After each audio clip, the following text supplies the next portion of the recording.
Hello everyone, कैसे हैं आप सब लोग बेटा। न्यू चैप्टर का नाम क्या है? रजिस्ट्रेशन। देखिए, रजिस्ट्रेशन अंडर जीएसटी लॉ बहुत ही रिलेवेंट चैप्टर है ये। पे काफ़ी बातें हैं, ये कुछ ना कुछ इसमें से आना ही होता है। मिनिमम आप मान के चलिए कि 7 मार्क्स का तो इसमें से निकल के आ ही जाता है, अराउंड 7 मार्क्स का। ठीक है। चैप्टर जो है बहुत रिलेवेंट है, ध्यान से समझना है आपने। काफ़ी कुछ है इसमें। ठीक है, सबसे पहले देखो, कुछ भी है, जब भी कोई भी एक सप्लायर है, ठीक है, उसके माइंड में क्या आता है? यार मुझे जीएसटी के अंडर रजिस्ट्रेशन करवानी भी है कि नहीं है। ठीक है। इसमें हुआ क्या कि जब ये जीएसटी आया था 2017 में, ठीक है, जब 2017 में जीएसटी आया तो बहुत सारे लोगों ने बिना किसी रिक्वायरमेंट के जीएसटी की रजिस्ट्रेशन करवा ली ड्यू टू मिस गाइडेंस। ठीक है। तो नॉर्मल जो अकाउंटेंट थे जिनको ज़्यादा भी जानकारी नहीं थी इस चीज़ की, उन लोगों ने भी कहा कि हम भी जीएसटी की रजिस्ट्रेशन करवा लो, कल को दिक्कत आएगी। पर ऐसा कुछ भी नहीं था। तो बेवजह क्या है कि बहुत लोगों ने जीएसटी की रजिस्ट्रेशन करवा ली। चलो वो पुरानी बातें होगी। आज के टाइम में अगर हम बात करें तो सबसे पहले ये देखा जाएगा जीएसटी की रिक्वायरमेंट है या नहीं है। मान लो आज मेरी एक टर्नओवर है, टर्नओवर की लिमिट रहती है यहाँ पे, ठीक है, कि टर्नओवर की लिमिट क्रॉस हो गई, एक एग्रीगेट टर्नओवर की जो थ्रेशोल्ड लिमिट है वो क्रॉस हो गई, तो उसके बाद रजिस्ट्रेशन करवानी होती है। अब कितने टाइम के अंदर करवानी है, ठीक है, क्या डॉक्यूमेंट सबमिट करने हैं, क्या प्रोसीजर होगा, सारी बातें इस चैप्टर में हैं। ठीक है। तो जितने भी तरह के यहाँ पे जो टैक्सेबल पर्सनस हैं, ठीक है, जिन जिन लोगों को भी रजिस्ट्रेशन करवानी है, सब टॉपिक्स क्या हैं इस चैप्टर में हम पढ़ने वाले हैं। ठीक है। तो सबसे पहले वही जो रेगुलेटरी फ्रेमवर्क है वो क्या है हमारा, सेक्शन 22 से स्टार्ट होगा, 30 तक पढ़ेंगे। ठीक है। नेक्स्ट इनवाइस का सेक्शन है 31, वो हमने डिस्कस भी किया था टाइम ऑफ सप्लाई के चैप्टर में। ठीक है। उसके अंदर काफ़ी सारे रूल्स पढ़ने को मिलेंगे आप। ठीक है, रूल 8 से शुरू हो जाएंगे। ठीक है, और 18 तक क्या है, 18 नहीं सॉरी 26 तक क्या है कि हम रूल पढ़ने वाले हैं यहाँ पे। काफ़ी सारे सेक्शंस हैं, काफ़ी सारे रूल्स हैं, चैप्टर काफ़ी लेंथी है। ठीक है, बट चैप्टर बहुत ही इंपॉर्टेंट है, बड़े ध्यान से हमको इसको पढ़ना है। ठीक है। तो चलिए बेटा, पढ़ते हैं आगे। सबसे पहले क्या है, इंट्रोडक्शन। ठीक है। तो जीएसटी की जो रजिस्ट्रेशन है, सबसे पहले वो याद रखो, वो स्टेट वाइज है। ठीक है। जैसे हमने स्टार्टिंग में जैसे इंट्रोडक्शन पढ़ी हमने, तो हमने वहाँ क्या बात की कि जीएसटी क्या है, वन नेशन वन टैक्स का कॉन्सेप्ट है। जब ये लॉ आया था तो क्या बात हो रही थी, वन नेशन वन टैक्स, ये पूरे देश में एक टैक्स। ठीक है। लोगों को लगा कि एक ही रजिस्ट्रेशन करवानी है शायद, बट नहीं, ऐसा नहीं था। ठीक है। जहाँ जहाँ भी आप जीएसटी का काम, जहाँ जहाँ भी आप सप्लाई करते हो, जहाँ जहाँ भी आपका प्लेस ऑफ बिजनेस है, वहाँ पे हर जगह क्या है कि आपको रजिस्ट्रेशन करवानी है। तो मान लो आपका प्लेस ऑफ बिजनेस पंजाब में है, महाराष्ट्र में है, ठीक है, और दिल्ली में है। आपको 3 रजिस्ट्रेशन करवानी पड़ेगी। पहली रजिस्ट्रेशन कहाँ करवानी पड़ेगी बेटा, पंजाब में, दूसरी महाराष्ट्र में, तीसरी दिल्ली में। तो आपको ये तीनों जगह रजिस्ट्रेशन करवानी पड़ेगी, पंजाब में भी, महाराष्ट्र में भी और दिल्ली में भी। ठीक है। तो ये वन नेशन वन टैक्स का बेसिक कॉन्सेप्ट है। वो वन नेशन वन टैक्स का ये है कि चलो एक ही पोर्टल है, GST.gov.in, कॉमन पोर्टल जिसको हम बोलते हैं। ठीक है। उसके अलावा ये भी है कि जैसे जो रेट ऑफ टैक्स है, पहले जैसे मान लो एक ही प्रोडक्ट है, तो किसी स्टेट में कोई रेट ऑफ टैक्स था, किसी स्टेट में कोई और था। तो यहाँ पे जो रेट ऑफ टैक्सेस है वो सेम ही हो गया। एक प्रोडक्ट के ऊपर जो रेट पंजाब में चल रहा है वही दिल्ली में होगा, वही महाराष्ट्र में, वही गुजरात में, वही हरियाणा में। तो पूरे कंट्री में वही रेट ऑफ टैक्स होगा। ठीक है। पूरी कंट्री में क्या है बेटा, वही रेट ऑफ टैक्स होगा, जो एक क्या है, ठीक है, सारा देश में क्या है कि एक ही रेट ऑफ टैक्स होगा। उस लिहाज से ये वन नेशन वन टैक्स हो जाता है। ठीक है। बट अगर रजिस्ट्रेशन के हिसाब से हम बात करें, रजिस्ट्रेशन के लिहाज से बात करें, तो हर एक स्टेट में आपको अलग रजिस्ट्रेशन करवानी पड़ेगी, जहाँ जहाँ पे आपका प्लेस ऑफ बिजनेस है। ठीक है। अगर मान लीजिए एक व्यक्ति, एक इंडिविजुअल जो है काम ही कहाँ कर रहा है, मान लो वो दिल्ली ही काम करता है, उसका प्लेस ऑफ बिजनेस केवल कहाँ है, तो एक शोरूम है दिल्ली में और कहीं भी नहीं है। ठीक है। तो वहाँ पे केवल उसको क्या है कि इस केस में उसको केवल दिल्ली में रजिस्ट्रेशन करवानी है। ठीक है। दिल्ली जीएसटी लॉ के तहत जो रजिस्ट्रेशन है वो करवानी है। ठीक है। और कोई उसको रजिस्ट्रेशन की रिक्वायरमेंट नहीं है। ठीक है। दूसरी बात याद रखिएगा, ये आपको समझ आ गया कि ये रजिस्ट्रेशन जो है वो स्टेट वाइज है। ये जो रजिस्ट्रेशन है टैक्स वाइज नहीं है। ये रजिस्ट्रेशन जो है टैक्स वाइज नहीं है। टैक्स वाइज मतलब ऐसा नहीं है कि आपको आईजीएसटी की रजिस्ट्रेशन अलग करवानी है, सीजीएसटी में अलग करवानी है, एसजीएसटी में अलग करवानी है, यूटीजीएसटी में अलग करवानी है, ऐसा नहीं है। ऐसा नहीं है। ठीक है। अब मान लीजिए अगर आप दिल्ली में, जैसे आपका प्लेस ऑफ बिजनेस है, तो आपने दिल्ली जीएसटी एक्ट के तहत रजिस्ट्रेशन करवा ली, आपको अब सीजीएसटी एक्ट के तहत रजिस्ट्रेशन करवाने की रिक्वायरमेंट नहीं है। तो ये भी याद रखना, ठीक है। आपने अगर मान लीजिए एसजीएसटी में करवा ली रजिस्ट्रेशन, तो मान लिया जाएगा कि आपने सीजीएसटी में भी करवा ली है, तो डीम्ड रजिस्ट्रेशन हो जाती है। बट हाँ, अगर आपको मैंने बताया कि प्लेस ऑफ बिजनेस अगर आपका दिल्ली था और गुजरात था, तो आपको दिल्ली का अलग लेना है रजिस्ट्रेशन, गुजरात की अलग लेनी है। रजिस्ट्रेशन स्टेट वाइज है, ठीक है, टैक्स वाइज नहीं है, कि ऐसा नहीं है कि आपको सीजीएसटी की अलग लेनी है, एसजीएसटी की अलग, यूटीजीएसटी की अलग, आईजीएसटी की अलग, ऐसा बिल्कुल नहीं है, ठीक है। रजिस्ट्रेशन स्टेट वाइज है, ना कि टैक्स वाइज। ये पॉइंट क्लियर है आपको, ठीक है। आइए स्टेप बाय स्टेप बढ़ते जाएंगे। अब ये क्लियर हो गया आपको, रजिस्ट्रेशन जो है बेटा वो स्टेट वाइज है। There is no centralize registration under GST. ऐसा कुछ भी नहीं है कि आपने एक जगह रजिस्ट्रेशन करवा ली तो ठीक है जी, आप पूरे देश में कहीं भी आप अपना बिजनेस स्टार्ट करो तो आपको कोई रजिस्ट्रेशन की रिक्वायरमेंट नहीं है, ऐसा कुछ भी नहीं है। तो जहाँ जहाँ आप प्लेस ऑफ बिजनेस करोगे स्टार्ट, वहाँ वहाँ आपको क्या है कि रजिस्ट्रेशन की रिक्वायरमेंट पड़ेगी, ठीक है। Even a single state multiple registration में be required in the following cases, ठीक है। इवन कहते हैं कि एक ही स्टेट में आपको हो सकता है कि मल्टीपल रजिस्ट्रेशन करवानी पड़ जाए। जैसे आईएसडी होता है, इनपुट सर्विस डिस्ट्रीब्यूटर, ठीक है, इनपुट सर्विस डिस्ट्रीब्यूटर, ठीक है। अब इनपुट सर्विस डिस्ट्रीब्यूटर क्या होता है, जो अपना केवल जो इनपुट होता है वो डिस्ट्रीब्यूट करता है अमंग्स अदर एस्टेब्लिशमेंट्स, ठीक है। केवल उसके पास क्या है, बेसिकली इनपुट है, उसके पास इनपुट सप्लाई है, आउटपुट सप्लाई नहीं है उसकी, ठीक है। इनपुट सप्लाई तो है, आउटपुट सप्लाई नहीं है, ठीक है। तो वो अपना आईटीसी किसको डिस्ट्रीब्यूट कर देता है, अपनी दूसरे ब्रांचेस को मान लीजिए वो डिस्ट्रीब्यूट कर देता है। तो ऐसे जो सप्लायर को, इसे हम क्या बोलते हैं, इनपुट सर्विस डिस्ट्रीब्यूटर, जो क्या है कि अपना आईटीसी डिस्ट्रीब्यूट कर रहा है अमंग अदर ब्रांचेस वगैरह, ठीक है। तो अब उसकी रजिस्ट्रेशन को करवानी पड़ेगी। जैसे मान लीजिए एक एक्स लिमिटेड कंपनी है, एक्स लिमिटेड कंपनी है, उसका जो कॉर्पोरेट ऑफिस है, कॉर्पोरेट ऑफिस है, ठीक है, और दो ब्रांचेस हैं उसकी, ठीक है। मान लीजिए एक ब्रांच है लुधियाना में, पंजाब में। उस केस में क्या होगा कि जो कॉर्पोरेट ऑफिस है, ठीक है, ये केवल क्या है कि एज एन आईएसडी काम कर रहा है, इनपुट सर्विस डिस्ट्रीब्यूटर। यहाँ इनकी मैन्युफैक्चरिंग वगैरह चलती है। इस केस में इसकी इसकी एक ही स्टेट है, ये पंजाब ही है, ठीक है। ये मान लीजिए कॉर्पोरेट ऑफिस कहाँ पे है, ये दिल्ली में है, सॉरी अपना जलंधर है, ये जलंधर मतलब पंजाब में, ठीक है। तो अब एक ही स्टेट में दो ऑफिस हैं इनके, जलंधर लुधियाना में, ठीक है। इसकी रजिस्ट्रेशन अलग करवानी पड़ेगी, इसकी रजिस्ट्रेशन अलग करवानी पड़ेगी। बेशक ये दोनों ऑफिस एक ही स्टेट में है, कॉर्पोरेट ऑफिस भी और जो मैन्युफैक्चरिंग यूनिट है वो भी, ठीक है। तो मतलब कहने का भाव क्या है कि कुछ एक एक्सेप्शंस हैं, वो पढ़ेंगे पता लगता जाएगा आपको। एक मैंने एग्जांपल दे ही दी कि जहाँ पे क्या है कि एक ही स्टेट में एक से ज़्यादा रजिस्ट्रेशन करवानी पड़ सकती है। एक ही स्टेट में बेटा क्या है कि एक से ज़्यादा रजिस्ट्रेशन करवानी पड़ सकती है, ऐसे भी केसेस हैं, मैंने एग्जांपल दी। इनपुट सर्विस डिस्ट्रीब्यूटर है, उसकी रजिस्ट्रेशन आपको करवानी ही पड़ेगी, ठीक है। चलिए, कहते हैं कि ए person having multiple places of business in A state और यूटी में भी granted a separate registration for each such place of business subject to such conditions as may be prescribed। अब होता है ऐसा है कि मान लो एक ही स्टेट में एक बंदे के 3 प्लेस ऑफ बिजनेस है, तो चाहे तो एक ही रजिस्ट्रेशन करवा ले, और चाहे तो अलग अलग प्लेस ऑफ बिजनेस की एक ही स्टेट में 3 रजिस्ट्रेशन अलग से करवा ले। बट जैसे मैंने बताया इनपुट सर्विस डिस्ट्रीब्यूटर है तो उसकी तो करवानी ही पड़ेगी अलग से, ठीक है। यहाँ पे मान लीजिए मेरी एक ही स्टेट में 3 प्लेस ऑफ बिजनेस है, मेरे खुद के एक ही स्टेट में 3 प्लेस ऑफ बिजनेस है, तो मैं चाहूँ तो एक ही रजिस्ट्रेशन करवा लूँ, तो चाहूँ तो ठीक है एक ही स्टेट में एक सिंगल रजिस्ट्रेशन करवा लूँ तीनों प्लेस ऑफ बिजनेस की। बट हाँ, ये प्लेस ऑफ बिजनेस अलग अलग स्टेट में है, तो मैंने बताया कि आपको अलग अलग स्टेट की रजिस्ट्रेशन करवानी पड़ेगी, ठीक है। Mister X Y Z and son से supplier in Punjab has 3 branches, 2 engage in the supply of cloth, 1 engage in the supplies of shoes, ठीक है। आप चाहें तो एक ही रजिस्ट्रेशन करवा लें, तो या फिर क्या है कि अलग अलग रजिस्ट्रेशन भी करवा सकते हैं, ठीक है। Can obtain separate registration for each 3 branches, ठीक है। तो एक ही स्टेट में है, आपकी मर्जी होती है ये, ठीक है। ये मर्जी है कि अलग अलग रजिस्ट्रेशन करवा लें, ठीक है, या फिर एक सिंगल रजिस्ट्रेशन भी करवा सकते हैं, ठीक है। बाकी जब बेटा हम पढ़ेंगे सेक्शंस रूल्स, वहाँ ज़्यादा क्लैरिटी होगी।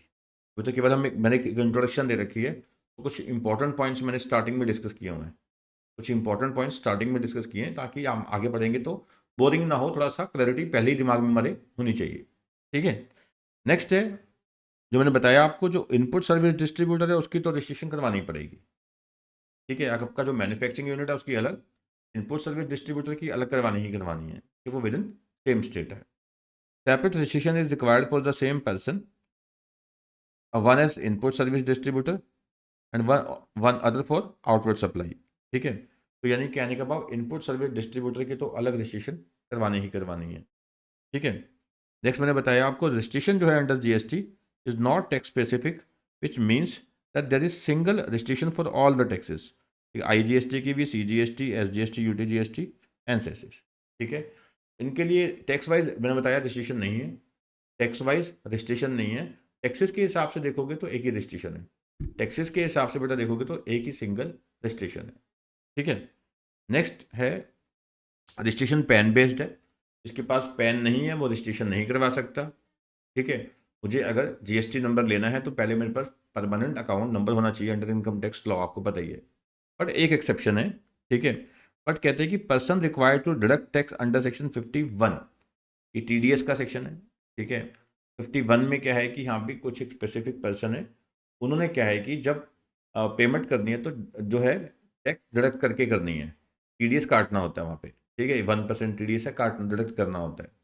उस केस में कहते हैं कि चलो पैन नहीं भी है तो 10 नंबर है, tax deduction and collection account number है, 10 नंबर बोल देते हैं इसको। ठीक है, उससे भी काम चल जाएगा।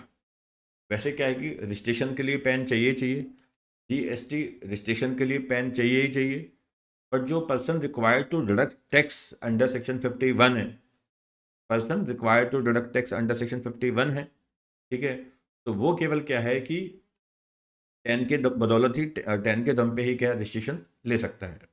ठीक है, नेक्स्ट है only A registered person can collect tax from his customer and claim credit of tax paid by him. बिल्कुल, जो पर्सन अनरजिस्टर्ड है वो टैक्स कलेक्ट नहीं कर सकता, पर्सन अनरजिस्टर्ड है वो टैक्स कलेक्ट नहीं कर सकता।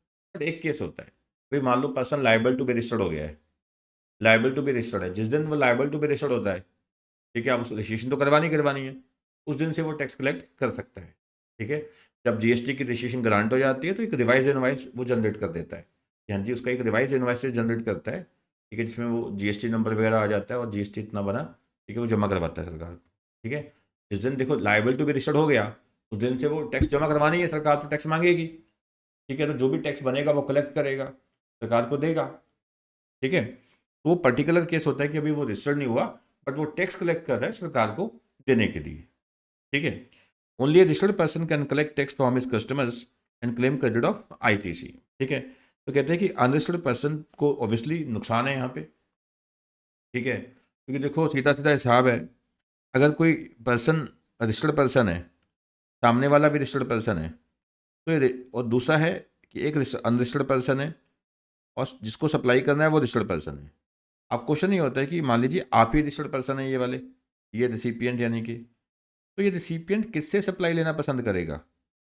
ये रिसिपिएंट सप्लाई लेना पसंद करेगा ऑब्वियसली रजिस्टर्ड पर्सन से, तो उसको पता है कि मैं अगर अनरजिस्टर्ड पर्सन में आ गया, ठीक है, तो नोटिफाइड गुड्स हैं, सर्विसेज हैं, पर्सन भी नोटिफाइड है, सेक्शन 9 सबसेक्शन 5 वाला। ठीक है, तो यहाँ पे क्या लग जाता है फिर RCM। तो यानी कि कहते हैं कि अनरजिस्टर्ड पर्सन को यहाँ पे देखा जाए जीएसटी लॉ में डिसएडवांटेज में रखा गया है, क्योंकि अनरजिस्टर्ड पर्सन से कोई खरीदना पसंद नहीं करेगा। रीजन बिंग कि सामने वाले को जो रिसिपिएंट है अगर वो रजिस्टर्ड पर्सन है फिर ITC क्लेम नहीं कर पाएगा वो। ठीक है, under GST law unregistered person have been put to great disadvantage if a registered person purchases goods from an unregistered person. अगर ये रजिस्टर्ड पर्सन बाई किससे करता है? इससे, अनरजिस्टर्ड पर्सन से, तो क्या होगा? In such case such registered person shall be liable to pay tax under RCM as per section 9 subsection 4। To avoid such situation, registered person shall prefer the purchase goods from registered person। ठीक है, तो ये registered person फिर obviously registered person से ही by करने का कोशिश करेगा, क्योंकि उसको पता है कि यहाँ मुझे GST ITC मिल जाएगा। ठीक है, नेक्स्ट है बेटा, GST जब अलॉट होता है ये 15 डिजिट्स का होता है, 15 डिजिट्स का होता है। ठीक है, 10 तो पैन के ही होते हैं। ठीक है, तो पहले 2 करेक्टर स्टेट कोड होता है, जैसे 01 02 करके। ठीक है, पहले 2 करेक्टर्स क्या है? स्टेट कोड है, 01 02 03 करके होते हैं। और नेक्स्ट जो 10 करेक्टर्स होते हैं वो किसके होता है? पैन, परमानेंट अकाउंट नंबर के। पैन के बिना तो रजिस्ट्रेशन होनी नहीं। ठीक है, 1 करेक्टर फॉर एंटिटी कोड। ठीक है, ये एंटिटी कोड क्या है कि जैसे कि नंबर ऑफ, जैसे नंबर बोल देते हैं कि जैसे प्लेस ऑफ बिजनेस कितने, रिस्ट्रिक्शन कितनी है, ठीक है, नंबर ऑफ रिस्ट्रिक्शन कितनी है एक स्टेट में, ठीक है। जैसे मान लो एक ही स्टेट में 5 रिस्ट्रिक्शन है, तो यहाँ पे एंटिटी कोड में क्या आ जाएगा 5, ठीक है, एक है तो फिर एक आ जाएगा। 1 करेक्टर बाय डिफॉल्ट, ठीक है। 1 चेकसम करेक्टर होता है, ये मतलब जहाँ पे कुछ एरर होती है, ठीक है, तो उसको एरर को डिटेक्ट करने के लिए चेकसम करेक्टर वगैरह का कॉन्सेप्ट होता है, ठीक है। तो कहने का मतलब 15 डिजिट्स का होता है। इसको डिकोड कैसे करते हैं, पहले जो 2 करेक्टर हैं वो किसके होते हैं, ठीक है, स्टेट कोड के 01 02 करके। नेक्स्ट जो 10 है वो पैन के होते हैं, ठीक है। नेक्स्ट एंटिटी कोड का हो जाता है, ठीक है। फिर बाय डिफ़ॉल्ट कुछ भी नंबर दे दिया जाता है, ठीक है। फिर लास्ट जो होता है वो चेकसम डिजिट्स का होता है कि यहाँ भी कुछ एरर वगैरह है उसको डिटेक्ट करने के लिए होता है, ठीक है। अब थोड़ा ध्यान से समझना, अब सारा हम स्टार्ट कर रहे हैं जो रेगुलेटरी फ्रेमवर्क है। पिछला भी रेगुलेटरी था बट बीच बीच में से, ठीक है, पिक एंड चूज की पॉलिसी थी, कोई पॉइंट यहाँ से उठाया डिस्कस कर दिया, कोई वहाँ से उठाया डिस्कस कर दिया। अब जो डिस्कस करने वाले हैं, ठीक है, अब क्या है कि टू द पॉइंट है बाय लॉ। तो लॉ में लिखा है, ठीक है, स्टेप बाय स्टेप, वो हमें पढ़ना, थोड़ा ध्यान से पढ़ना। तो पहले सबसे पहले डेफिनेशन डिस्कस करते हैं। सेक्शन 2 क्लोज 107, ठीक है, इसकी डेफिनेशन है टैक्सेबल पर्सन की। अब टैक्सेबल पर्सन क्या है यहाँ पे, कहते हैं एक तो पर्सन जो रजिस्टर्ड है और दूसरा जो लायबल टू बी रजिस्टर्ड है, ठीक है। पर्सन जो ऑलरेडी रजिस्टर्ड हो चुका है या फिर लायबल टू बी रजिस्टर्ड हो चुका है, ठीक है। तो मान लीजिए मेरी जो टैक्सेबल जो मेरी थ्रेशोल्ड लिमिट है वो क्रॉस हो जाती है आज। तो थ्रेशोल्ड लिमिट है रजिस्ट्रेशन की वो है 20 लाख, कहीं जगह 10 लाख है, कहीं 40 लाख भी है, वो हम पढ़ेंगे सेक्शन 22 में पढ़ेंगे, ठीक है। तो जो थ्रेशोल्ड लिमिट है वो क्रॉस हो जाती है, उसके 30 दिन के अंदर, उसके 30 डेज के विद क्या होता है, उसके 30 डेज के विदिन क्या है, रजिस्ट्रेशन के लिए अप्लाई करना है विदिन 30 दिन, ठीक है। तो अब जब बंदा लायबल टू बी रजिस्टर्ड हो गया और अभी रजिस्ट्रेशन करवाई तो नहीं है, जैसे ही वो लायबल टू बी रजिस्टर्ड होगा, ठीक है, साथ ही क्या बन जाएगा वो टैक्सेबल पर्सन। तो टैक्सेबल पर्सन 2 हो गए, एक जो रजिस्टर्ड है प्लस जो दूसरा लायबल टू बी रजिस्टर्ड है, ठीक है। बेशक अभी रजिस्ट्रेशन उसने नहीं करवाई, ठीक है। मान लो किसी की छापेमारी पड़ी, ठीक है, जीएसटी डिपार्टमेंट ने किसी के यहाँ छापेमारी करी, तो छापेमारी में पाया गया भाई ये तो लायबल टू बी रजिस्टर्ड है, ये तो थ्रेशोल्ड बहुत क्रॉस कर चुकी है, तो लिमिट टर्नओवर, ठीक है। तो कहने का भाव इसकी तो रजिस्ट्रेशन होनी चाहिए, तो फिर वो खुद अलॉट कर देते हैं रजिस्ट्रेशन नंबर, ठीक है, जीएसटी डिपार्टमेंट। तो कहने का भाव क्या है कि ये बंदा लायबल टू बी रजिस्टर्ड तो था, तो जो लायबल टू बी रजिस्टर्ड है तो वो भी क्या है, टैक्सेबल पर्सन हो जाता है, ठीक है। तो क्या लिखा है यहाँ पे, कहते हैं an unregistered person who is liable to be registered but not registered. बंदा लायबल टू बी रजिस्टर्ड तो था पर अभी वो रजिस्टर्ड नहीं हुआ, तब भी उसे क्या मानेंगे, तो मानेंगे हम टैक्सेबल पर्सन, ठीक है। और जो not liable to be registered है, मान लो बंदा लायबल टू बी रजिस्टर्ड तो है नहीं पर रजिस्ट्रेशन करवा ली उसने, हम पढ़ेंगे आगे जाके, जैसे सेक्शन 25 है सब सेक्शन 3, वो किसकी बात करते हैं, वॉलंटरी रजिस्ट्रेशन की। चलो आपको रजिस्ट्रेशन की रिक्वायरमेंट नहीं थी फिर भी आपने करवा ली, it is called voluntary registration. तो जो वॉलंटरी रजिस्ट्रेशन है वो अंदर रजिस्टर्ड तो हो ही गया, तो जो रजिस्टर्ड हो चुका है, ठीक है, तो उसे हम क्या बोलेंगे, रजिस्टर्ड पर्सन, ठीक है। तो रजिस्टर्ड पर्सन में क्या आ गया बेटा, 2 बातें आई यहाँ पे। रजिस्टर्ड पर्सन में 2 पॉइंट्स निकल के आए हैं। एक पर्सन क्या है, जो रजिस्टर्ड है, ठीक है, जो जीएसटी में रजिस्टर्ड हो चुका है, वो रजिस्टर्ड अंडर जीएसटी लॉ। और दूसरा जो लायबल टू बी रजिस्टर्ड है, वो is liable to be registered, ठीक है। तो जो रजिस्टर्ड है वो हो गया, दूसरा जो लायबल टू बी रजिस्टर्ड है, ठीक है ना। नेक्स्ट बहुत इंपॉर्टेंट है सेक्शन 22, ठीक है, थोड़ा सा ध्यान से पढ़ना है, बहुत इजी भी है ये। तो यहाँ सारी बात हो रही है थ्रेशोल्ड लिमिट के बारे में भी, जो बात होने वाली है, यहाँ पे रजिस्ट्रेशन करवानी किसको है, ठीक है। कहते हैं every supplier shall be liable to be registered under the this act in the state और UT other than the special category states, ठीक है, उसकी लिमिट अलग है, इसलिए लिखा है कि other than the special category states from where he makes a taxable supplies of goods और सर्विसेज और both if his aggregate turnover in a financial year exceeds 20 lakh. तो कहते हैं कि अगर एग्रीगेट टर्नओवर किसी भी फाइनेंशियल ईयर में 20 लाख क्रॉस कर जाती है उसको जीएसटी की रजिस्ट्रेशन करवानी है। एग्रीगेट टर्नओवर किसी भी फाइनेंशियल ईयर में क्रॉस कर जाती है 20 लाख तो रजिस्ट्रेशन करवानी है, गुड्स की या सर्विसेज या दोनों, ठीक है। फिर कहते हैं कि देखिए अगर वो स्पेशल कैटेगरी स्टेट है तो लिमिट क्या हो जाएगी फिर 10 lakh. Provided where such person makes taxable supplies of goods और सर्विसेज और both from any of the special category state he shall be liable to be registered if his aggregate turnover in a financial year exceed ₹10 lakh. तो वैसे limit कितनी है 20 लाख, पर कहते हैं कि जहाँ स्पेशल कैटेगरी स्टेट्स है वहाँ कहते हैं 10 लाख। फिर आगे और भी बता रखा है, कहते provided further that government may at the request of the special category states and on the recommendations of GST council enhance the aggregate turnover refer to in the first proviso, यानी ये जो प्रोवाइजो है, ठीक है, from 10 lakh to such amount not exceeding 20 lakh and subject to such conditions and limitation as may be so notified। बहुत simple सी बात कहते हैं कि देखो, कहते आप स्पेशल कैटेगरी स्टेट में जो लिमिट है वो कितनी है 10 लाख, ठीक है। अदर स्टेट में लिमिट कितनी है 20 लाख, ठीक है। यानी कि जो नॉर्मल स्टेट है जैसे गुजरात है, हरियाणा है, पंजाब है, महाराष्ट्र है, यूपी है, तो यहाँ पे तो कहते हैं कि देखो अगर टर्नओवर कितनी एक्सीड कर जाती है 20 लाख तो रजिस्ट्रेशन करवानी है। अगर टर्नओवर 20 लाख क्रॉस कर जाती है तो रजिस्ट्रेशन करवानी है, ठीक है। But special category state Manipur, Mizoram, Meghalaya, Tripura, Himachal Pradesh, Jammu Kashmir, ठीक है, तो वहाँ पे कहते हैं कि लिमिट कितनी है 10 लाख।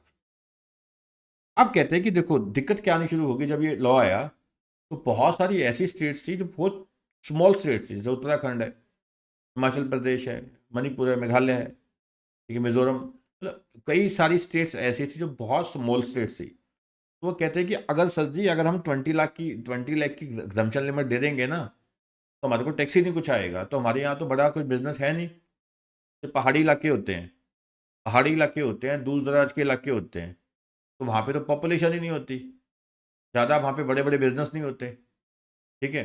तो जहाँ पॉपुलेशन नहीं है, बड़े बड़े बिजनेस नहीं है, ठीक है, तो वहाँ पे तो क्या होंगे, स्मॉल सप्लायर होंगे, उनकी टर्नओवर यही 5, 7, 15, 20 लाख तक होती है, 25 लाख तक होती है। तो कहते हैं कि अगर हम 20 लाख तक एग्जम्प्ट कर देंगे तो हमारे को टैक्स ही कुछ नहीं आएगा, स्टेट कैसे चलाएंगे। तो फिर उन्होंने रिक्वेस्ट की, ठीक है, कि हाँ भी इस लिमिट को बढ़ाया जाए। तो फिर ये एक प्रोवाइजो नई ऐड कर दी गई कि अगर कोई स्पेशल कैटेगरी स्टेट रिक्वेस्ट करती है गवर्नमेंट को, अगर गवर्नमेंट जीएसटी काउंसिल की रिकमेंडेशन पे क्या कर सकती है, 10 लाख की लिमिट को बढ़ा के कितना कर सकती है, 20 लाख कर सकती है। तो हम आगे जाके वो पढ़ने वाले हैं, कई केसेस में सरकार ने इसको बढ़ाया भी है, ये कुछ एक स्पेशल कैटेगरी स्टेट के केसेस में। फिर आगे कहते हैं कि देखिए अब ये भी दिक्कत आनी शुरू हो गई। उन्होंने कहा कि देखो जो बंदा गुड्स सप्लाई करता है ना, गुड्स, जैसे अब मान लो कोई बंदा गुजरात में है या यूपी में है, दिल्ली में है, अब 20 लाख तो कोई लिमिट होती ही नहीं। बंदा खाली मान लो कोई दुकानदार है, छोटा सा दुकानदार है, ठीक है, 20 लाख साल का, 20 लाख साल का मतलब 2.25 लाख रुपये सेल महीने की। अब मार्जिन कितने होते हैं, 1-1%, 2-2% के मार्जिन होते हैं खर्चे निकाल के, ठीक है।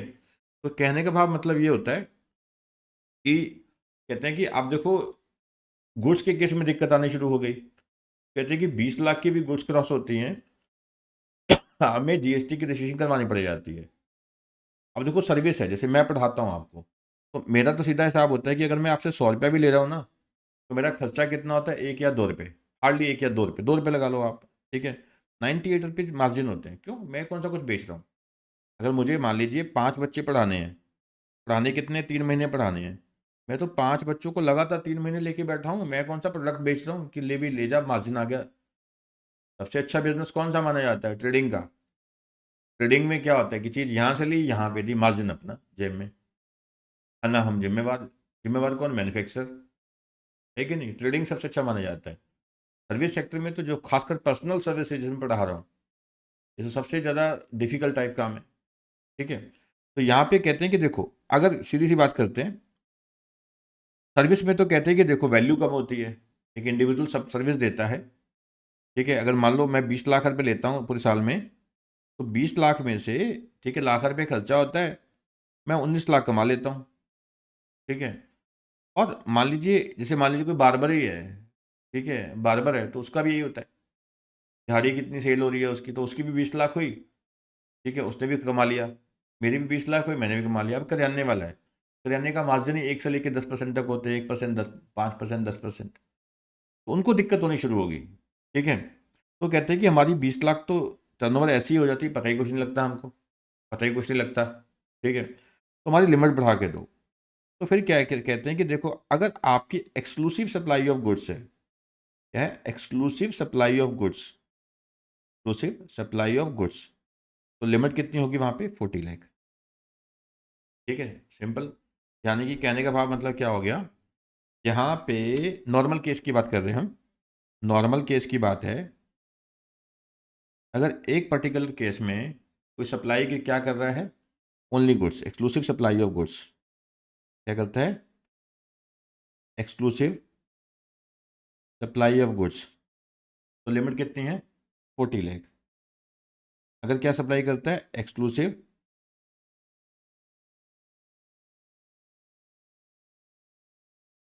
सप्लाई ऑफ सर्विस, तो लिमिट कितनी होगी उसकी, 20 लाख। अगर वो दोनों ही सप्लाई कर रहा है, ठीक है, supply of goods and services both, goods plus service, तो लिमिट कितनी हो जाएगी, 20 लाख, ठीक है, 20 लाख। तो ये चीज़ याद रखना, ठीक है। 2 मिनट वेट करो, ठीक है, 2 मिनट, आपकी क्वेरी भी लेता हूँ। Provided also that the government may at the request of a state and on the recommendations of the council enhance the aggregate turnover from 20 lakh to such amount not exceeding 40 lakh. जो मैं कहता हूँ आपको कि अगर स्टेट ये रिक्वेस्ट करती है, और रिक्वेस्ट की भी है, ठीक है, अगर स्टेट रिक्वेस्ट करती है तो वहाँ पे क्या है कि ये जो लिमिट है 20 लाख वाली, तो बढ़ा के किया जा सकता है 40 lakh in case of A supplier who is, अब ध्यान से सुनिए, who is engaged exclusively in the supply of goods, केवल उस सप्लायर के केस में जो एक्सक्लूसिवली क्या सप्लाई कर रहा है, goods, subject to such conditions and limitation as may be notified. Conditions क्या होंगी, जो नोटिफाई की जाएंगी, ठीक है, subject to such conditions and limitation as may be notified, ठीक है। नेक्स्ट कहते हैं कि explanation, for the purposes of this section a person shall be considered to be engaged exclusively in the supply of goods even if he is engaged in the exempt supply of services provided by way of extending deposits, loans or deposits in so far as the consideration is represented by way of interest on discount। अब ये explanation क्यों डाली गई, ये कई जगह पे डाली गई है, ये मैं पहले भी क्लियर कर चुका हूँ एक बार, ठीक है। ये एक्चुअली में कॉन्सेप्ट क्या है कि कई जैसे छोटे छोटे सप्लायर्स होते हैं, ठीक है, नॉर्मल जो मार्जिनल सप्लायर्स हैं उनके पास कुछ कैश पड़ा होता है, कैश किसी को दे दिया, उन्होंने जमा करवा दिया, डिपॉजिट्स कर दिया, किसी को लेंडिंग कर दिया, ठीक है।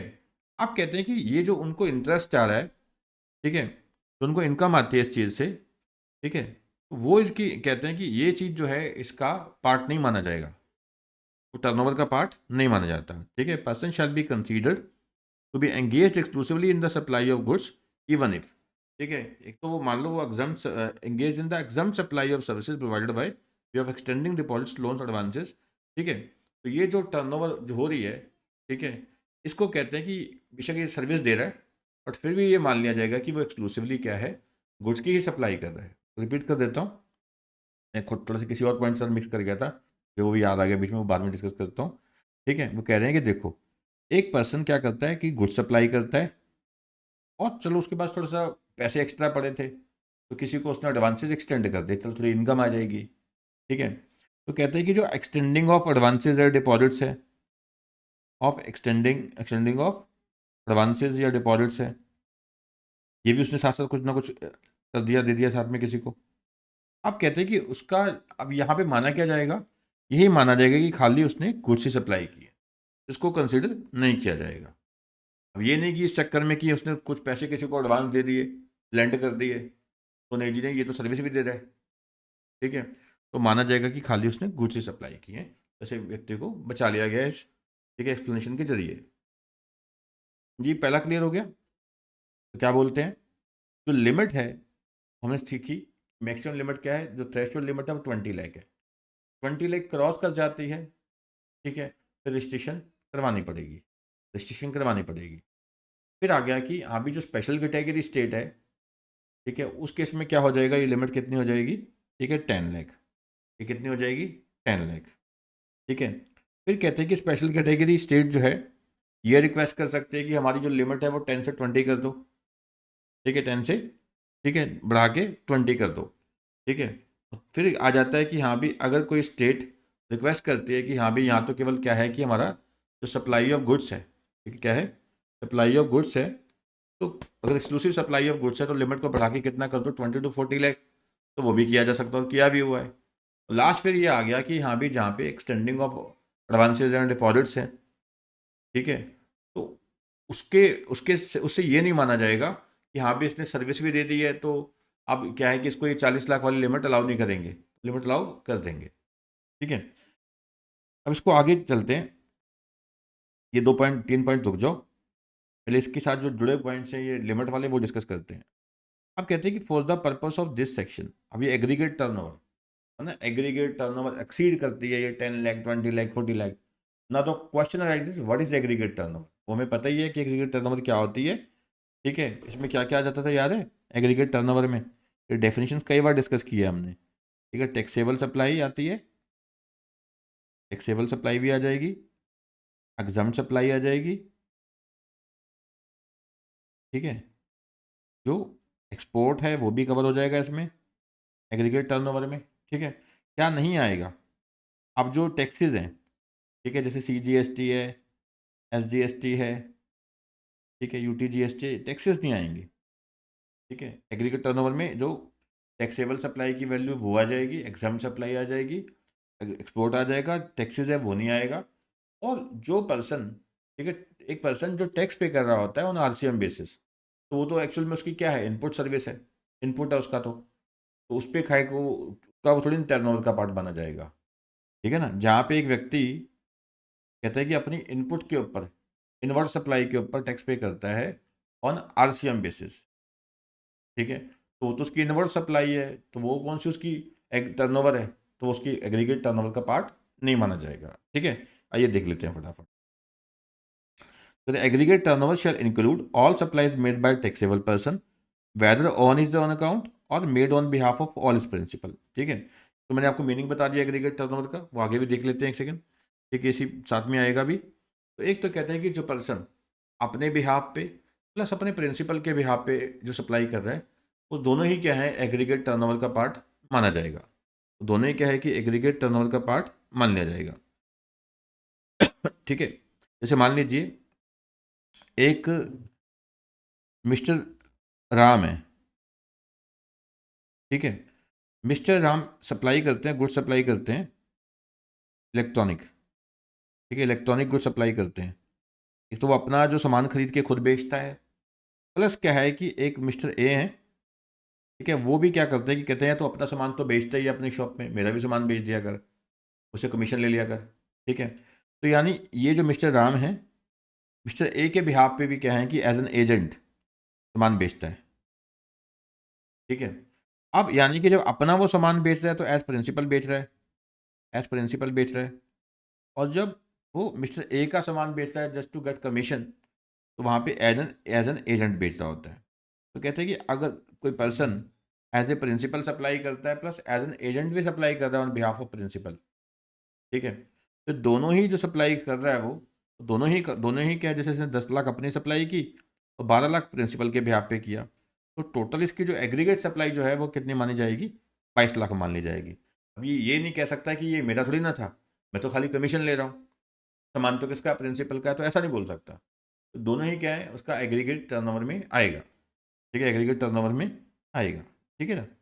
चलिए, फिर aggregate turnover shall include all supplies made by taxable person, बेशक वो अपने लिए बेच रहा है, ठीक है, लाइक प्रिंसिपल, या किसी और के बिहाफ पे बेच रहा है लाइक एन एजेंट, ठीक है। फिर कहते हैं कि जहाँ पे एक जॉब वर्कर है, ठीक है, जहाँ पे क्या है एक जॉब वर्कर है, उसके पास सामान आया प्रिंसिपल का, ठीक है, प्रिंसिपल ने, ठीक है, सामान भेजा यहाँ से जॉब वर्कर के पास कि भैया ये जॉब वर्क करना है, ठीक है, जैसे कपड़ा बनता है, कपड़े के आगे, ठीक है, वो तो वॉशिंग करनी है, उसको पैकिंग करना है, ऐसा कुछ, ठीक है। तो प्रिंसिपल से यहाँ पे आया, जॉब वर्क हुआ यहाँ पे, तो प्रिंसिपल ने क्या किया यार, इसको वापस क्या मंगवाना है, तो यहीं से रिमूव करवा दिया for sale, removal for supply का हो गया यहीं से, ठीक है। तो यहीं से क्या है कि वो सामान बिक गया, कहाँ से रिमूव हो गया वो, जॉब वर्कर के यहाँ से, यहीं से वो सेल हो गया, यहीं से सेल हो गया, ठीक है। अब क्वेश्चन ये आया कि सप्लाई किसकी है, सामान तो गया यहाँ से, और गया किसका था? प्रिंसिपल का। यहाँ तो केवल जॉब वर्क के लिए आया था, तो सप्लाई प्रिंसिपल की मानी जाएगी, ना कि जॉब वर्कर की। ठीक है, तो जहाँ से goods after completion of job work remove हो जाती है फ्रॉम द जॉब वर्कर, तो वो सप्लाई किसकी मानी जाएगी? प्रिंसिपल की, ना कि जॉब वर्कर की। ठीक है, the supply of goods after completion of job work, तो कहते हैं जो सप्लाई ऑफ गुड्स हो रही है कंप्लीशन ऑफ जॉब वर्क के बाद, ठीक है, by registered job worker shall be treated as supply of goods by principal. ये प्रिंसिपल की सप्लाई मानी जाएगी, ना कि जॉब वर्कर की। ठीक है, इसको प्रिंसिपल की सप्लाई माना जाएगा। ऑब्वियसली प्रिंसिपल का ही सामान था, प्रिंसिपल की वहां से निकल गया, जॉब वर्कर के वहां से निकला। ठीक है, प्रिंसिपल की सप्लाई मानी जाएगी। And the value of such goods will not be included in the aggregate turnover of the registered job worker. ठीक है, एक तो देखो, अब आप सोचोगे सर वहां पे कुछ और हो गया पहले पॉइंट में, यहाँ कुछ और हो गया, बिल्कुल डिफरेंस है। तो यहाँ तो क्या था पहले पॉइंट में कि एक एजेंट है, वो प्रिंसिपल का सामान आ रहा है और वो आगे बेच रहा है, तो सरकार कहती है कि हमें कैसे पता लगेगा? ऐसा तो हर बंदा निकल जाएगा। प्रिंसिपल, देखो मेरी बात सुनो, ऐसा तो हमें टैक्स आएगा ही नहीं, तो हर कोई ऐसे ही करेगा। मान लो प्रिंसिपल ये बोलेगा कि मेरी तो सप्लाई कितनी है गिनती की 15 लाख, प्रिंसिपल बोलता है कि मेरी तो सारी की सारी साल की सप्लाई कितनी है 15 लाख, ये टैक्स नहीं देगा। ठीक है, मुझे क्या रिक्वायरमेंट है? उधर दूसरा बंदा जो एजेंट है अपना माल भी बेचता है और एक प्रिंसिपल का भी बेचता है। ठीक है, तो ये इसकी सप्लाई खुद की 10 लाख है। ठीक है, अगर मान लो ये प्रिंसिपल की सप्लाई प्रिंसिपल की ही मानी जाए, एजेंट की ना मानी जाए, तो टैक्स तो सरकार को मिलेगा ही नहीं। बेचने वाला बंदा ये, ठीक है, ये इसका भी बेच रहा है, ठीक है, ये इसका भी बेच रहा है सामान, है कि नहीं, और ये अपना भी बेच रहा है, तो सरकार कहती है कोई तो टैक्स दे। तो कहते हैं एजेंट जो है, जिसका भी सामान बेचेगा, ठीक है, वो सारी सप्लाई किसकी मान ली जाएगी? किसी एजेंट की। ऐसे 10 बंदों के बिहाफ पे बेचता जाएगा, नहीं मैंने उसका बेच दिया, मैंने उसका बेच दिया, मैंने उसका बेच दिया, रजिस्ट्रेशन तो कोई करवाएगा ही नहीं, टैक्स तो कोई देगा ही नहीं। तो सरकार कहती है कि एक जो व्यक्ति अपने बिहाफ पे प्लस प्रिंसिपल के बिहाफ पे बेचता है, तो वो क्या है कि इसी बंदे का जो एजेंट है इसका ही सप्लाई मान ली जाएगी। ठीक है, सॉरी, इसी की सप्लाई मान ली जाएगी। ठीक है, वो अलग केस था कि यहाँ पे प्रिंसिपल से सामान आया, जॉब वर्कर के पास गया, बट फर्क यहाँ पे जॉब वर्कर ने जो पैसा लिया वो तो उसका वैल्यू ऑफ सप्लाई है ही है, बट जो ये सामान था ओवरऑल, अब 50 लाख का सामान है, जॉब वर्क केवल लाख रुपए का था। अब जॉब वर्कर को थोड़ी ना फंसाना है इतना लंबा। ठीक है, तो यहाँ पे जॉब वर्कर के यहाँ से सामान निकल गया, तो कहते हैं सप्लाई प्रिंसिपल की मानी जाएगी, ना कि जॉब वर्कर की। तो जॉब वर्कर ने जो काम किया है, ठीक है, उसके जॉब वर्क किया, उसके जो पैसे हैं वो तो फिर है ही है, वो तो क्या है, वैल्यू ऑफ सप्लाई किसका माना जाएगा? जॉब वर्कर का माना जाएगा। ठीक है ना। नेक्स्ट है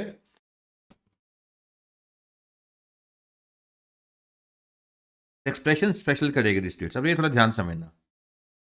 अब कहते हैं कि देखो स्पेशल कैटेगरी स्टेट्स तो बहुत सारी हैं। ठीक है, कौन सी हैं वो? अरुणाचल प्रदेश, असम, जम्मू कश्मीर, मणिपुर, मेघालय, मिजोरम, नागालैंड, सिक्किम, त्रिपुरा, हिमाचल प्रदेश, उत्तराखंड। सब क्या है? स्पेशल कैटेगरी स्टेट्स हैं। अब यहाँ क्या बोला? कहते हैं कि special category states shall mean the states as specified in sub clause G of clause 4 of section article 279A of the constitution, यानी ये सब। ठीक है, ये सब ठीक है, स्पेशल कैटेगरी स्टेट्स हैं, बट एक्सेप्ट रजिस्ट्रेशन के पर्पज़ के लिए, रजिस्ट्रेशन के पर्पज़ के लिए कहते हैं जम्मू कश्मीर को, अरुणाचल प्रदेश को, असम को, हिमाचल को, मेघालय को, सिक्किम को, उत्तराखंड को हम स्पेशल कैटेगरी स्टेट नहीं मानेंगे। ठीक है, वैसे ये जो है सब, ठीक है, अरुणाचल प्रदेश है या असम, हिमाचल, जो भी लिखे हैं, ये सब स्पेशल कैटेगरी स्टेट हैं। ठीक है, as per the constitution, but for the purpose of registration इनको स्पेशल कैटेगरी स्टेट नहीं माना गया। ठीक है, तो फिर बचे कौन से स्पेशल कैटेगरी स्टेट देखा जाए तो?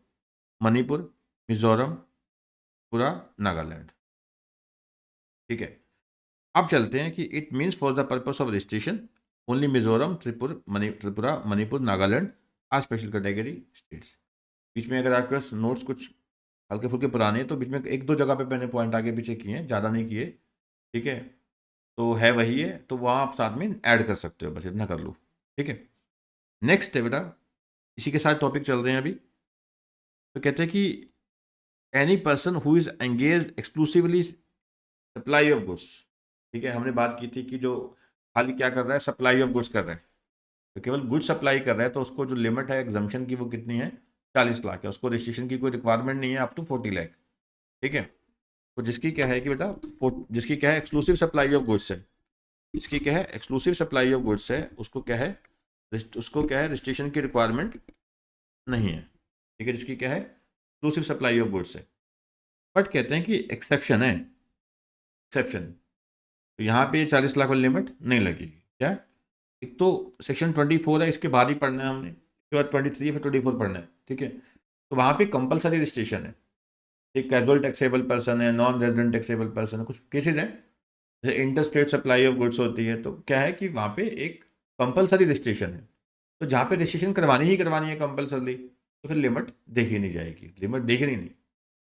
ठीक है, जहाँ कंपलसरी रजिस्ट्रेशन होनी ही होनी है, फिर लिमिट कोई भी नहीं देखनी, 10 लाख क्या 40 लाख तो क्या 10 लाख वाली भी नहीं देखनी, कोई देखनी नहीं, यहाँ पे कंपलसरी रजिस्ट्रेशन है।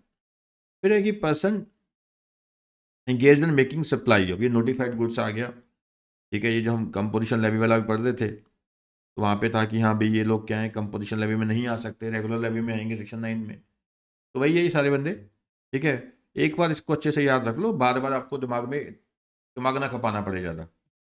ठीक है, जब हमने कंपोजिशन लेवी किया था तब भी आया था कि हाँ भाई ये लोग क्या है कंपोजिशन लेवी में नहीं आ सकते। एक बार इसको अच्छे से याद कर लो, बार बार दिमाग खपाने की जरूरत नहीं है। ठीक है, persons engaged in making supplies of ice cream and other edible ice, whether or not containing cocoa, pan masala, ठीक है, all goods of chapter 24, that is tobacco and manufactured tobacco substitutes, fly ash bricks, fly ash aggregates, fly ash blocks, bricks of fossil meals, or similar siliceous as building bricks, earthen or roofing tiles। ठीक है, ये सब क्या है जो notified goods हैं। ठीक है, नोटिफाइड गुड्स हैं जो हमने सेक्शन 10 में भी साथ डिस्कस की थी। ठीक है, इनको तो क्या है कि रजिस्ट्रेशन करवानी ही करवानी है, कंपलसरी रजिस्ट्रेशन है। ठीक है, फिर है ये ध्यान से समझना, person engage in making intra state supplies in the state of Arunachal Pradesh. अब यहाँ पे ये कुछ एक स्टेट्स हैं। ठीक है, यहाँ पे लिमिट 40 लाख वाली नहीं है, 40 लाख वाली नहीं है। अरुणाचल प्रदेश, मणिपुर, मेघालय, मिजोरम, नागालैंड, पुडुचेरी, सिक्किम, तेलंगाना, त्रिपुरा, उत्तराखंड, यहाँ लिमिट 10 लाख है या 20 लाख है, 40 लाख की लिमिट नहीं है गुड्स के केस में। वो पढ़ते हैं आगे जाके क्या लिमिट है। ठीक है, फिर कहते हैं कि जिन लोगों ने वॉलंटरी रजिस्ट्रेशन करवा ली, ठीक है, person exercising option under provision of subsection 3 of section 25, इसको बोलते हैं वॉलंटरी रजिस्ट्रेशन। और such registered person who intend to continue with the registration under the said act. अब कहते हैं कि देखो एग्जम्पशन की लिमिट तो है 40 लाख, कि 40 लाख तक ऑप्शनल है, करवाओ ना करवाओ, और आपने करवा ली तो ठीक है, फिर हम थोड़ी ना मना करते हैं। ठीक है, अगला कहता है कि मुझे रजिस्ट्रेशन करवानी है तो करवा ली, तो वॉलंटरी है वो, कोई दिक्कत नहीं है। ठीक है, अब जो हम बात कर रहे हैं कि देखो वैसे क्या है कि लिमिट क्या है कि गुड्स के केस में जहाँ पे एक्सक्लूसिव सप्लाई ऑफ गुड्स हो रही है, एक्सक्लूसिव सप्लाई ऑफ गुड्स हो रही है, तो लिमिट क्या है 40 लाख है। अदरवाइज कितनी है 20 लाख है, अदरवाइज क्या है 20 लाख है। ठीक है, तो स्पेशल कैटेगरी में 10 थी, पर स्टेट कह के कितना करवा सकते हैं 20 लाख करवा सकती हैं, स्पेशल कैटेगरी स्टेट कितना करवा सकती हैं 20 भी करवा सकती हैं। अब इसको एक जगह बस ध्यान से पढ़ के याद कर लो। ये कहते हैं कि देखो states with threshold limit of 10 lakh, बेशक वो गुड सप्लाई करें या सर्विसेज करें या दोनों करें, तो लिमिट क्या है 10 लाख। ठीक है, 4 ये उनको कहा था कि ये स्पेशल कैटेगरी स्टेट्स हैं। ठीक है, मणिपुर, मिजोरम, नागालैंड, त्रिपुरा। ठीक है, 4 ही इन्होंने बोला, ये था ना टर्नओवर रजिस्ट्रेशन के पर्पज़ के लिए, बाकी स्पेशल कैटेगरी स्टेट को निकाल दो, ये 4 क्या है स्पेशल कैटेगरी है। ठीक है, तो 4 स्टेट्स जो हैं मणिपुर, मिजोरम, नागालैंड, त्रिपुरा, यहाँ गुड्स हैं या सर्विस है, लिमिट 10 लाख की है। ठीक है, फिर कहते हैं जो स्टेट्स है या यूटी है, थ्रेशोल्ड लिमिट 20 लाख है, गुड्स की या सर्विस की या दोनों जो भी है। ठीक है, ये सब आ गया। अरुणाचल प्रदेश, मेघालय, सिक्किम, उत्तराखंड, पुडुचेरी, तेलंगाना, और बाकी की सब जगह बेशक जम्मू कश्मीर है, असम, हिमाचल प्रदेश, ये अलग से क्यों लिखा 3 कि स्पेशल कैटेगरी स्टेट जो 279A आर्टिकल में आ रहे हैं, तो ऐसा लिख दिया, प्लस ऑल अदर स्टेट जैसे हरियाणा, पंजाब, यूपी, गुजरात, महाराष्ट्र, बिहार। ठीक है, तो यहाँ पे क्या है कि थ्रेशोल्ड लिमिट सर्विसेज की देखेंगे तो 20, एक्सक्लूसिव सप्लाई ऑफ गुड्स है तो लिमिट क्या है 40 लाख है। एक्सक्लूसिव सप्लाई ऑफ गुड्स क्या है, लिमिट 40 लाख है। ठीक है ना, क्लियर है। तो देखिए मणिपुर है, मिजोरम है, नागालैंड है, त्रिपुरा है, लिमिट कितनी है 10 लाख, गुड्स सप्लाई करो या सर्विस करो। ठीक है, और यहाँ पे जम्मू हो गया, जम्मू कश्मीर हो गया, असम है, हिमाचल प्रदेश है, ऑल अदर स्टेट्स है। ठीक है, ये क्या है 20 या 40, यहाँ पे कुछ एक केसेज हैं, यहाँ पे 20 लाख। अरुणाचल प्रदेश है, मेघालय, सिक्किम, उत्तराखंड, पुडुचेरी, तेलंगाना, यहाँ पे 20 लाख है। गुड्स हैं या सर्विसेज हैं या दोनों, मर्जी है। ठीक है, तो कहते हैं कि आगे जो 40 लाख की लिमिट कहाँ अप्लाई होती है, इन टू सप्लाई ऑफ गुड्स। ठीक है, ये बिल्कुल क्लियर है, ये आप अच्छे से याद रख लेना एक बार पढ़ के ध्यान से। नेक्स्ट है डेफिनेशन ऑफ एग्रीगेट टर्नओवर, जो मैं पहले समझा के आया था। ठीक है, तो वहाँ पे टॉपिक ये था कि एग्रीगेट टर्नओवर जब हम देखेंगे, ठीक है, वहाँ पे था कि जो एक्सटेंडिंग ऑफ एडवांसेज है, एक्सटेंडिंग ऑफ डिपॉजिट्स हैं, ठीक है, वो भी कर रहा है साथ में, तो वो एक तरह से सप्लाई ऑफ सर्विस है। उस कारण से जो ये नहीं माना जाएगा कि हाँ भी ये सर्विस भी दे रहा है, ठीक है, तो इसको हम एग्जम्पशन, ये जो 40 लाख की लिमिट अलाउ नहीं करेंगे, तो 40 लाख की लिमिट अलाउ करेंगे। ठीक है, अगर बाकी सारी एक्सक्लूसिव सप्लाई ऑफ गुड्स हैं इसके अलावा। नेक्स्ट है डेफिनेशन ऑफ एग्रीगेट टर्नओवर, मैंने बताया था आपको, taxable supply, exempt supply, export क्या नहीं आएगा, टैक्सेस नहीं आएंगे, CGST, SGST, IGST, प्लस जो इनवर्ड सप्लाई है जिसके बेसिस, जिसको क्या है कि RCM बेसिस पे टैक्स पे करना है जिस पे, तो वो नहीं इसमें आएगा। ठीक है, टैक्सेबल सप्लाई होगी, एग्जाम सप्लाई, एक्सपोर्ट्स, प्लस ये ध्यान रखना inter state supplies of person having same PAN की computed on all India basis. ठीक है, तो आपस में कहते हैं कि जैसे इंटर जो सेम पैन वाले बंदे हैं, एक कंपनी है उसकी जो प्लेस ऑफ बिजनेस है एक दो स्टेट्स में, तो आपस में जो सप्लाई हो रही है उनकी, तो वो भी काउंट की जाएगी on all all India basis, on all India basis. ठीक है, क्या नहीं आएगा मैंने बता ही दिया, टैक्सेस हैं, GST, CGST वगैरह, प्लस इनवर्ड सप्लाई जिसके ऊपर टैक्स पे करना है ऑन RCM बेसिस। ठीक है, तो आगे कहते हैं कि aggregate turnover to include total turnover of all the branches. ठीक है, आप कहते हैं एग्रीगेट टर्नओवर देखेंगे तो सारी ब्रांचेस के देखेंगे, यानी कि एक कंपनी है, ठीक है, एक कंपनी है उसकी 5 ब्रांचेस हैं, तो पांचों ब्रांचेस का टोटल लगा के देखेंगे। ये नहीं कि एक ब्रांच की लिमिट टर्नओवर 10 लाख है कि 8 लाख है, किसी की 14 लाख है, किसी की 12 लाख है, तो सब एग्जम्पशन से बाहर है, ऐसा नहीं है, तो मिला के देखेंगे। ठीक है, aggregate turnover to include total turnover of all branches, that mean all GST registrations under same pan.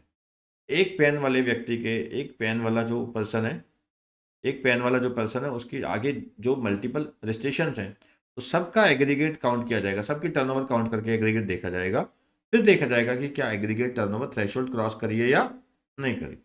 ठीक है, फिर कहते हैं कि अब देखो, अब जो इनवर्ड सप्लाई थी जिसके ऊपर एक रिसिपिएंट RCM बेसिस पे खुद टैक्स जमा करता है, वो तो उसकी इनवर्ड सप्लाई है, तो वो तो हमने बोला कि एग्रीगेट टर्नओवर का पार्ट नहीं है।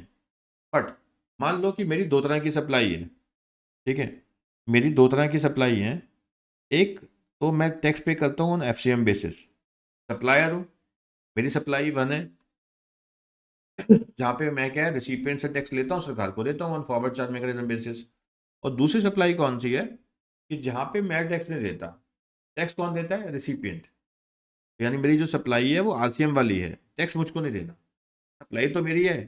तो कहते हैं जब ये एग्रीगेट टर्नओवर काउंट करेंगे इस थ्रेशोल्ड की लिमिट देखने के लिए, ठीक है, तब उसमें दोनों तरह की सप्लाई हम देखेंगे, जो टैक्स पे किया जाना है जिस पे FCM बेसिस पे वो भी देखेंगे, और टैक्स पे किया जाना है RCM बेसिस पे वो भी देखेंगे, तो दोनों तरह की सप्लाई हम देखेंगे यहाँ। ठीक है, चलिए ये क्लियर हो गया। नेक्स्ट है outward supply taxable under RCM, भी मैंने बता ही दिया, जो आउटवर्ड सप्लाई है टैक्सेबल है अंडर जो RCM बेसिस पे है कि सामने वाले ने टैक्स पे करना है, बट सप्लाई तो मेरी है, तो वो एक्चुअल में मेरी एग्रीगेट टर्नओवर का पार्ट है। ठीक है, would continue to be the part of aggregate turnover of the supplier of such supply।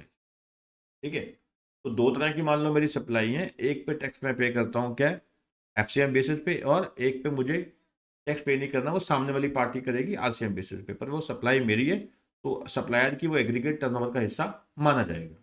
ठीक है, और उसका उल्टा आगे जाके हो जाएगा, वो रिसिपिएंट की टर्नओवर का हिस्सा नहीं माना जाएगा, बेशक वो टैक्स खुद पे कर रहा है, क्योंकि वो उसकी इनवर्ड सप्लाई है, ना कि उसकी वो आउटवर्ड सप्लाई है। ठीक है, उसकी टर्नओवर नहीं है। ये भी बात होगी हमारी, जो total turnover of all branches with same PAN, वो सारी काउंट की जाएगी एग्रीगेट टर्नओवर में। और ये भी हमने बात कर ली कि जो बंदा अपने बिहाफ पे करता है या एज ए प्रिंसिपल करता है, एज ए एजेंट करता है, ठीक है, सारी जो सप्लाई है उसकी टोटल देखी जाएगी। और ये भी ध्यान रखना है, aggregate turnover versus turnover in A state. देखो एग्रीगेट टर्नओवर किस पर्पज़ के लिए है? एग्रीगेट टर्नओवर तो हमें इसलिए होता है कि यहाँ भी हमने ये देखना होता है कि हमें जो रजिस्ट्रेशन करवानी कि नहीं करवानी। ये जो सेक्शन 10 पड़ा कंपोजिशन लेवी वाला, वहाँ पे हमें वो थ्रेशोल्ड लिमिट देखनी थी कि कंपोजिशन लेवी के लिए।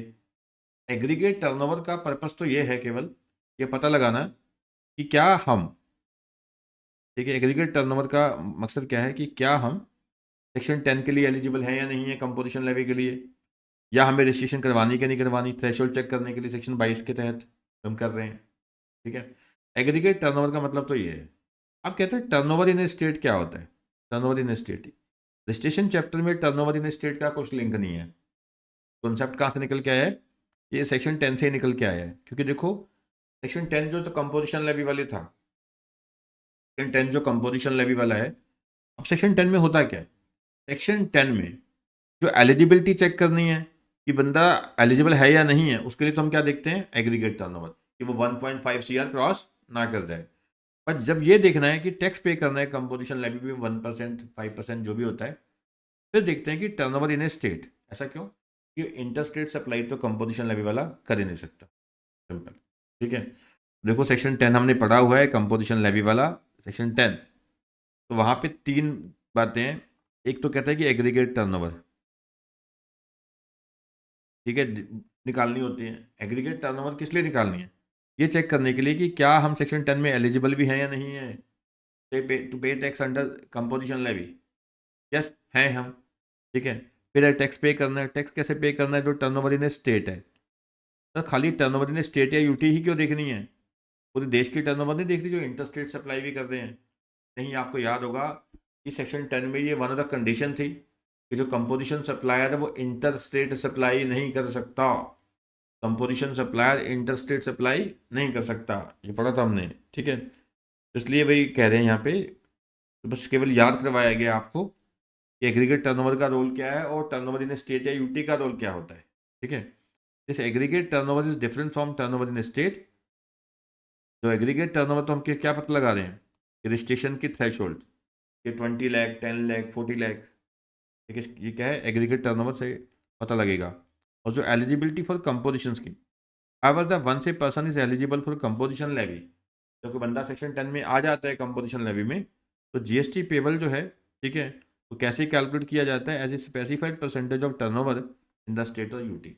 तो भी उसकी टर्नओवर होगी इन स्टेट या यूटी, उसका वो 1%, 5% जो भी होता है टैक्स सरकार को देता है, ठीक है। If a person having place of business in different states across India as one branches in one, any, ये अच्छा पॉइंट है, any of the special category state, और थ्रेशोल्ड लिमिट फॉर जीएसटी जो है वो क्या हो जाएगी? 10 लाख या 20 लाख। बड़ा अच्छा पॉइंट लिखा है। कहते हैं कि मान लो, यही वाली एग्जांपल लेते हैं, यहाँ से आते हैं। अब जैसे एक तो कहता है कि अगर किसी का सेम पेन, एक सेकेंड आगे पहुँच गया,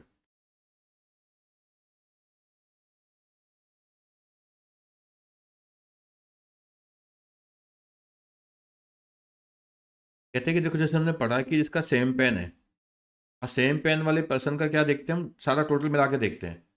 यहाँ पे पूरी पैन इंडिया जितने भी उसके डिस्टिंक्ट प्लेसेस हैं, सब जितने भी रजिस्ट्रेशन है सबका टोटल लगा के देखते हैं, सबका टोटल लगा के देखते हैं, ठीक है। ये नहीं कि यहाँ पे मेरी यहाँ ब्रांच है 10 लाख है कि ये मेरी ब्रांच की 12 लाख है तो मुझे रजिस्ट्रेशन करवानी नहीं। तो एग्रीगेट लगा के देखते हैं पूरे इंडिया में जितने भी रजिस्ट्रेशन है, ठीक है। तो फिर ये कहते हैं कि देखो अगर किसी की रजिस्ट्रेशन, एक रजिस्ट्रेशन कहाँ पे है? ठीक है, एक रजिस्ट्रेशन कहाँ पे है? नागालैंड में। एक कहाँ पे है? मान लो जम्मू कश्मीर में। तो खाली वो गुड्स ही सप्लाई करता है। अब क्वेश्चन है कि उसकी लिमिट कौन से लगेगी? क्या यहाँ 40 लाख लगेगी, यहाँ 10 लाख लगेगी? अलग अलग लगेगी? नहीं, एक ही लगेगी। कौन सी? विच एवर लेस वाली। तो फिर हम ये देखेंगे स्पेशल कैटेगरी स्टेट, ठीक है। स्पेशल कैटेगरी स्टेट में ही क्या है? लिमिट कम है, ठीक है ना। तो समझ गए आप पॉइंट को? एक सेकेंड,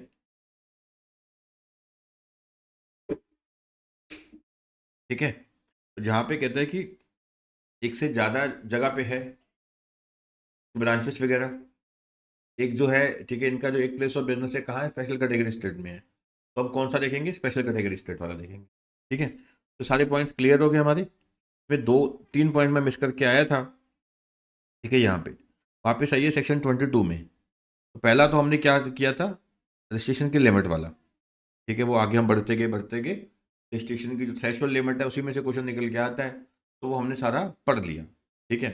तो वहाँ से हमारा कंक्लूजन क्या निकल के आया, कंक्लूजन ये निकल के आया है कि जो लिमिट्स हैं वो अलग अलग हैं, ठीक है। कहीं 10 लाख है, कहीं 20 लाख है, कहीं 40 लाख है, ठीक है।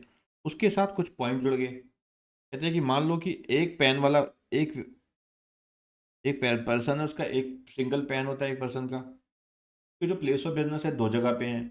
एक मान लो यहाँ पे है, यहाँ पे 20 लाख की लिमिट है, एक वहाँ पे है जहाँ 40 लाख की लिमिट है। आप कहते हैं उसको एग्रीगेट टर्नओवर देखनी है, वो तो सारी की सारी मिला के देखनी है। एग्रीगेट टर्नओवर जो देखनी है वो सारी मिला के देखनी है। आप कहते हैं कि इसमें से कौन सी देखनी है, 20 या 40? ओवरऑल देखेंगे 20। ये पॉइंट हमारा क्लियर है, पहला पॉइंट, ठीक है। और फिर हमने देखा कि एग्रीगेट टर्नओवर का मीनिंग क्या होता है। वहाँ हमने देखा कि यहाँ पे टैक्सेबल सप्लाई हो गया, एग्जम्प्ट सप्लाई हो गया, एक्सपोर्ट हो गया, ठीक है। और जो देखा कि यहाँ भी जो एक पेन है तो उसका सबका मिला के देखेंगे, जितनी भी रजिस्ट्रेशन है सबका मिला के देखेंगे। क्या नहीं देखेंगे, तो जीएसटी है, टैक्सेस हैं, वो नहीं इसमें काउंट होगा। और जो टैक्स वो पे करता है, ठीक है, जो पर्सन है वो टैक्स पे कर रहा है as a recipient on reverse charge mechanism basis, on reverse charge mechanism basis, वो उसका ऑब्वियसली एग्रीगेट टर्नओवर का पार्ट बेटा नहीं माना जाएगा। तो एग्रीगेट टर्नओवर का पार्ट नहीं माना जाएगा, ठीक है। ये हमने किया एग्रीगेट टर्नओवर, ठीक है। हमें समझ आया कि यहाँ पे एग्रीगेट टर्नओवर का रोल क्या है, एग्रीगेट टर्नओवर का रोल क्या है, ठीक है। तो हमने समझा कि ये जो 40 लाख की लिमिट है ये केवल कहाँ पे अप्लाई होती है, केवल exclusive supply of goods, exclusive supply of goods में अप्लाई होती है, ठीक है। चलिए, नेक्स्ट था एग्जिस्टिंग रजिस्ट्रेशन। ये तो पुराने, जो जब ये जीएसटी आया 1 जुलाई 2017 में, तब की बातें हैं।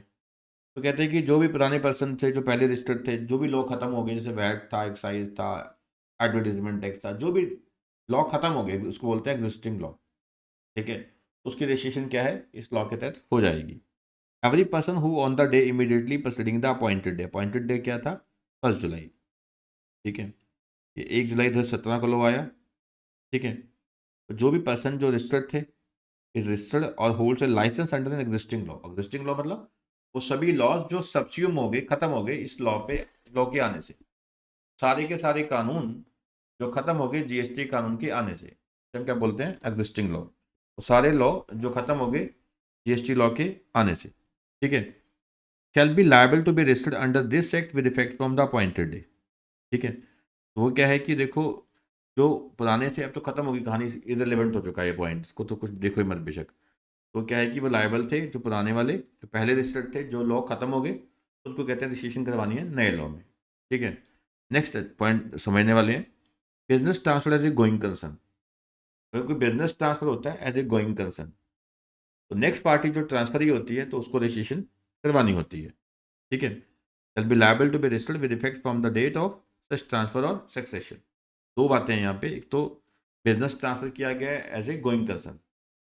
पहले गोइंग कंसर्न कैसे कैसे हो सकता है कि तो ट्रांसफर किया, चलता चलाया, बिजनेस दे दिया, या फिर क्या है बाय सक्सेशन, ठीक है। जैसे फादर था, फादर की डेथ हुई, बेटे के पास आ गया तो सक्सेशन, तो इनहेरिटेंस, ठीक है।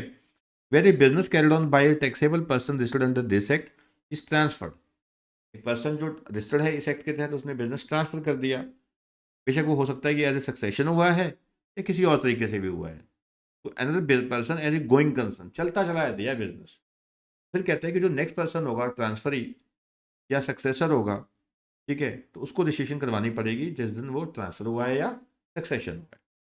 थर्ड सिंपल है, फोर्थ, ठीक है, ये भी सिंपल है, अमेलगामेशन और डीमर्जर। तो जहाँ पे कहता है जैसे कंपनी होती है, कंपनी थी एक्स प्लस वाई, या अमलगामेट होके क्या बन गई, जेड, ठीक है। अब ये दो खत्म हो गई, ऐसी एक कंपनी में से दो कंपनी निकल गई, जैसे मान लो एक खत्म हो गई, बीच में दो निकल गई। तो कहते हैं जो भी नई कंपनी बनेगी, ठीक है, जो नई कंपनी बन के आएगी, कि उनको रजिस्ट्रेशन करवानी है, ठीक है। Notwithstanding anything contained in subsection 1 and subsection 3, in case of transfer pursuant to sanction of a scheme or an arrangement for amalgamation, जहाँ पे कोई कोर्ट ने, हाई कोर्ट ने या ट्रिब्यूनल ने, एनसीएलटी यानी, उसने कोई स्कीम अप्रूव कर दी है मर्जर की, डीमर्जर की, अमलगामेशन की, ठीक है, as the case may be of demerger of 2 और more companies pursuant to an order of high court, tribunal और अदरवाइज, ट्रांसफरी क्या है, नेक्स्ट जो कंपनी निकल के आएगी, shall be liable to be registered with effect from the date on which ROC, Registrar of Companies, issues a certificate of incorporation giving effect to such order of High Court or Tribunal। ठीक है, बिल्कुल simple हो गया। तो 4 cases निकल के आए हैं यहाँ पे बेटा सेक्शन 22 से। पहला ये निकल के आया कि थ्रेशोल्ड लिमिट दिखनी है हमें, ठीक है। दूसरा हमारे लिए रिलेवेंट ही नहीं है, ठीक है, छोड़ देते हैं। पुराने थे, रजिस्टर्ड थे, वो वाले लॉस के तहत जो लॉ खत्म हो गए, तो जब नया लॉ आया उनको रिशीविंग करवानी थी, तो 17 की बात होगी, बहुत पुरानी बात। और थर्ड है कि जहाँ पे कोई बिजनेस ट्रांसफर होता है, ठीक है, एज ए गोइंग कंसर्न, तो ट्रांसफर था, उसने बिजनेस ट्रांसफर, उसका ट्रांसफर हो गया, इसको ट्रांसफरी को, ठीक है, उसको बोलेंगे ट्रांसफरी, इसको ट्रांसफर हुआ। अब कहते हैं कि ध्यान ही रखना है कि एज ए गोइंग कंसर्न हुआ हो, यानी कि लमसम में आपने बेच दिया कबाड़ में, ठीक है, स्लम्प सेल नहीं होनी चाहिए, होता है स्लम्प सेल, चलो भेज दिया, ठीक है, एक होता है गोइंग कंसर्न, चलाना है हमें काम। तो यहाँ पे कहता है कि चलो अब फिर क्या है कि जब ये, ठीक है, ट्रांसफर होगा, from the date of transfer, इसको रजिस्ट्रेशन करवानी है। ट्रांसफर क्या है, लायबल टू बी रजिस्टर्ड है from the date of transfer, from the date of transfer, ये क्या हो जाएगा, लायबल टू बी रजिस्टर्ड। फिर अगला आया कि कहते हैं कि देखो जहाँ अमलगामेशन हो जाती है, ठीक है, जो भी कंपनी यहाँ पे नई उभर के आएगी, न्यू कंपनी जो होगी यहाँ पे, ठीक है, उसको रजिस्ट्रेशन करवानी पड़ेगी। जब क्या है कि आरओसी इस नई कंपनी को सर्टिफिकेट ऑफ रजिस्ट्रेशन ग्रांट कर देगा, ठीक है, उस दिन वो लायबल टू बी रजिस्टर्ड हो जाएंगे, ठीक है। तो अभी तक हमने क्या है कि केवल सेक्शन 22 प्रॉपर डिस्कस किया है, ठीक है। तो ये क्लास यहीं वाइंड अप करते हैं, ठीक है। बाकी जो टॉपिक्स है फिर नेक्स्ट सेक्शन से क्या हम नेक्स्ट क्लास में स्टार्ट करेंगे, ठीक है जी। तो हम यहीं वाइंड अप करते हैं, ठीक है बेटा। तो आई होप कि आपको ये इतना समझ आया होगा, ठीक है। अच्छे से देखना है काफ़ी, ठीक है, देखने में लगता है टेक्निकल है, बट जब हम कंक्लूजन में जाते हैं तो चीज़ें बहुत आसान हो जाती हैं, अगर हमने ध्यान से कंसेप्चुअली समझा होता है, ठीक है जी। ओके।